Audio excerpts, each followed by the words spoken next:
नमस्कार. स्वातंत्र्याचा ध्वज फडकतो, सूर्य तळपतो प्रगतीचा. स्वातंत्र्याचा ध्वज फडकतो, सूर्य तळपतो प्रगतीचा. भारतभूमीच्या पराक्रमाला माझा मानाचा मुजरा, माझा मानाचा मुजरा. सन्माननीय व्यासपीठ, व्यासपीठावरील मान्यवर, वंदनीय गुरुजनवर्ग आणि माझ्या देश बांधवांनो, आज आपण सर्वजण येथे आपल्या भारत देशाचा 78वा स्वातंत्र्य दिन साजरा करण्यानिमित्त 2025 मध्ये एकत्र जमलो आहोत. आजचा दिवस आपल्या सर्वांसाठी फक्त सुट्टीचा दिवस नाही, तर तो आपल्या भारत देशाच्या इतिहासातील सर्वात महत्त्वाचा गौरवशाली दिवस आहे.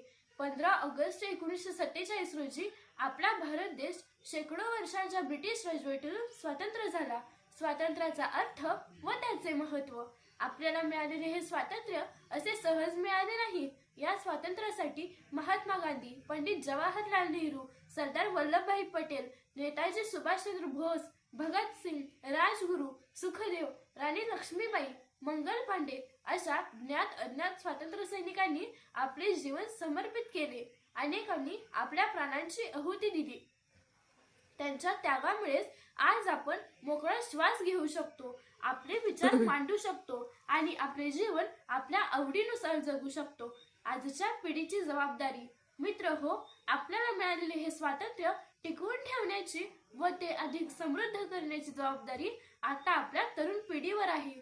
आपण केवळ 15 ऑगस्टला ध्वज फडकावून व देशभक्तीपर गाणी गाऊन थांबणार नाही, तर आपल्याला आपल्या स्वातंत्र्याचा खरा अर्थ समजून घ्यावा लागेल. शिक्षण.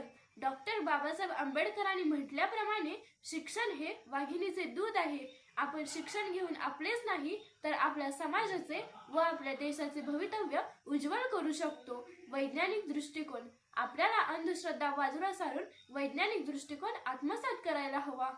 सामाजिक समता. आपल्या समाजात अजूनही काही ठिकाणी असमानता आहे, ती दूर करण्यासाठी आपल्या सर्वांना एकत्र येऊन काम करावे लागेल. पर्यावरण संरक्षण. पर्यावरणाचे रक्षण करणे ही काळाची गरज आहे. आपण झाडे लावून, पाणी वाचवून व प्लास्टिकचा वापर टाळून आपल्या देशासाठी व पुढील पिढीसाठी एक चांगले भविष्य निर्माण करू शकतो. नवीन भारताची निर्मिती. डिजिटल इंडिया, आत्मनिर्भर भारत अशा संकल्पनांना प्रत्यक्षात आणण्यासाठी आपल्या सर्वांना तंत्रज्ञानाचा योग्य वापर करायला हवा. निष्कर्ष. आपला भारत देश विविधतेने नटलेला आहे. अनेक भाषा, धर्म, संस्कृती असूनही आपण भारतीय म्हणून एक आहोत. हा आपल्या भारत देशाचा सन्मान आहे. या एकतेला आपण कायम जपले पाहिजे. म्हणून शेवटी मी एवढेच म्हणेन, शिरावर ज्याच्या हिमालयाचा ताज आहे, शिरावर ज्याच्या हिमालयाचा ताज आहे, प्रत्येक भारतीयाच्या हृदयावर ज्याचे राज आहे, पूर्ण विश्वात ज्या राष्ट्राचा आवाज आहे, अभिमानाने सांगते, भारत माझा देश महान आहे, भारत माझा देश महान आहे. धन्यवाद.